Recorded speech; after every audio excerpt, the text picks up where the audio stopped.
How's the rollout of the demo version going? He is the official voice of the Canes and a jack of all trades. Do you want to stick with any particular coding stack? But Wade Minter is on his 9-to-5 grind just like any other Caniac. They kind of get their toe in the water in some of the off-the-shelf platforms. The Hurricanes public address announcer relies heavily on his role as a product principal and a chief technology officer for a startup company. In this type of role, you really have to project confidence. Confidence that I know what I'm talking about, confidence that the company knows what we're doing. So the same thing that I do at the games, where I have to be entertaining, be informative, react to weird things that are happening. I have to do that in my day job as well.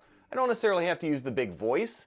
I'm not necessarily doing it in front of 18, 19,000 people, but a lot of the skills transfer. This may be his everyday office, but the Canes memorabilia that he's gathered over time rules this space. Puck for my first playoff game. I've got the goal that I scored in that alumni game. My 100th, 200th, and 300th career NHL games. His collection is impressive. Every time I go up to my office, I walk past that, look at it, and say, all right, can't quit. But Minter knows he's got a ways to go for it to become epic. There's a guy down in St. Louis who's got 1,500 games. Okay. The guy in Philadelphia has been doing it since the 70s. So, you know, if you do well and people like you, you can stick around for a while. There we go. Let's have some fun. Boom. Boom. Minter's passion for the Canes organization goes well beyond his role for the past 8 seasons, where he's been their PA announcer. I was here at the very first game in this building back in November of '99, and I've watched the team through its ups and downs for 23 years now. Never thought I'd have the opportunity to be the voice of the Hurricanes. Never thought I'd have the opportunity to get to perform on this type of stage, and I don't take any game for granted. You excited? Yes, nervous. Yeah, anytime you get to this point, everyone's nervous. Oh, yeah. This is my 351st straight game. I've never missed a game in 8 years. Let's go. Let's do it. I want to hear that voice a few hundred times. I like it. We'll do it. Coming from this community and now being part of the team, I feel like I've got a good connection. I know what Caniacs want, and I'm able to kind of bring that energy into what I do, because I was one of them for a very long time, and I still am. Let's go. Let's go. You ready to have some fun? Oh, yeah. How you doing? Hi. Glad you're able to come. Me too. There we go. There we go. He begins each game with a walk around the concourse to greet Caniacs before puck drop. Goggins. How you doing, baby? You get nervous feelings, butterflies, or anything like that? Does that seem, or is this just like the routine for you now? It really is the routine. I think that's why the routine kind of helps me, because I know what's coming next. I know what I need to do. And when it comes to game time, I've done enough of the games now and have a good feeling for what the room feels like. If anything weird happens, 25 years improv. I can figure it out. I'm not going to break hockey. Caniacs of the Hurricanes put the biscuit in the basket during a power play tonight. Minter's voice has made him a celebrity in Canes country, Please welcome to the ice, and it could possibly take his name to legendary heights. Carolina Hurricanes!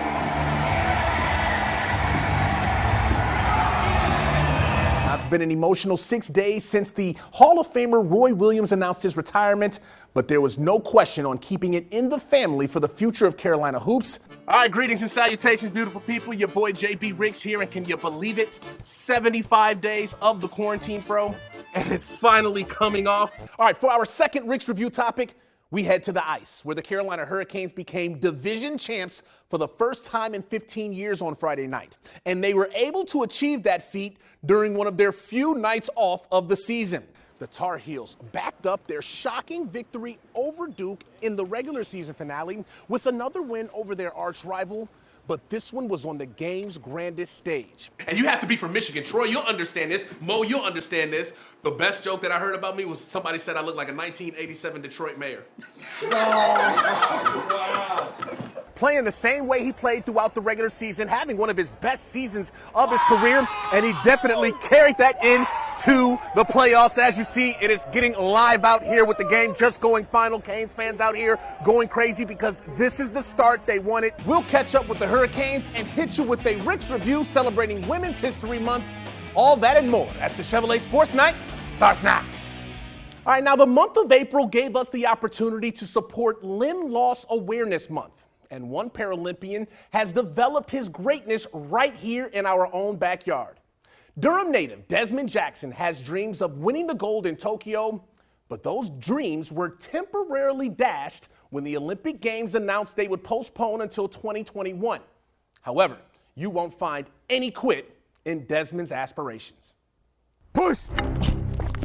If you don't know the name, There you go, stay in it. you better find out quickly. Open it up. Because this cat will leave you in his dust. Put it down. Desmond Jackson has been a phenom in this sport Good. since competing in the Rio Olympics back in 2016. Walk it back slow. A current member of the U.S. national track and field team, Des holds the U.S. record in the 100-meter dash as an above-knee amputee. I don't really think about it too much now. I've been an amputee all my life. He had extremely high hopes while preparing for the Tokyo Games this summer until that fateful day arrived where they officially postponed the Olympics due to the COVID-19 pandemic. When I first heard, I was somewhat surprised and obviously upset. For me, it was more so bittersweet, only because I looked at it as I have an extra year to train. Much better. And just an extra year to get better. Well, one thing he's not getting to use since the pandemic took off Hold that. That's it. is the track and field stadiums across the state. Feel you was able to catch that? Good. With them all shutting down due to the stay-at-home order, Stay forward all the way to that cone, and then you'll.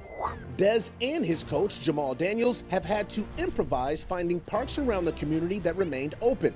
Push! However, this may have been a blessing in disguise. Open it up. The grass, it absorbs your power output, so you end up learning how to run through stress, and it taps you out a lot quicker than what you would on a normal track. So once you develop that strength endurance, you apply it to the track, you move fast. It's definitely harder than a track, you know. So it's almost like you're working harder, and as an above-the-knee amputee, it's even harder. But it's a great workout. You know, I think this is the best option we have, and I'm thankful to even be able to train right now with what's going on. Although Des will have to wait one more year to go after the gold, his coach knows the greatness that he is getting to mold. The greatest athletes are determined by who can handle adversity. A lot of these guys don't understand, they've been running against a kid majority of their careers. They've been running from a kid majority of their careers. They've been losing to a kid majority of their careers. There you go. It looks like Coach Daniels and all of America has a winner on their hands. Go for it. In Raleigh, JB Ricks, Spectrum News. Good. That's a look at one of the more historic kicking legs you'll ever see in the HBCU circuit. India Pulfis became the first ever female football player to make the roster at Shaw University. The redshirt sophomore from Cleveland, Ohio, originally came to Shaw to play soccer along with track and field. But her love for the game of football earned her a tryout for head coach Adrian Jones, who gave her the official stamp of approval. Now Pulfis is taking advantage of the opportunity not to just make history, but to do what any collegiate athlete wants at this stage of their life. First thing, it's fun. I mean, I don't enjoy doing stuff that I don't enjoy, you know? So I'm out here to have a good time, work hard, but I mean, at the end of the day, I'm here to enjoy myself and spend my day doing something that's not eating away. I'm just out here just to be out here. Easily, one of the main challenges for India is fitting in with a team where she's going to be on an island as the only female on the roster. But contrary to popular belief, her experience has been the polar opposite with these group of men. Honestly, it's like I have a big giant group of brothers. Like, they're all respectful, we joke, we laugh. I feel like they'd be acting the same way if I wasn't here, which I like. I didn't come out here to get special treatment. The landscape has changed for women across sports in general, but women playing in the most physical sport is becoming a trend all across the country. India hopes her experience will supplement that trend and help erase any stigma for women getting their hands or feet dirty on the gridiron.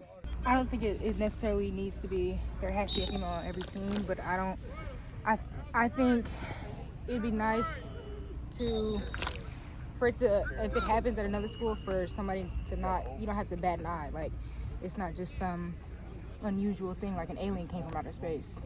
I guess I do want to normalize it, but I want to make it to where it's not frowned upon.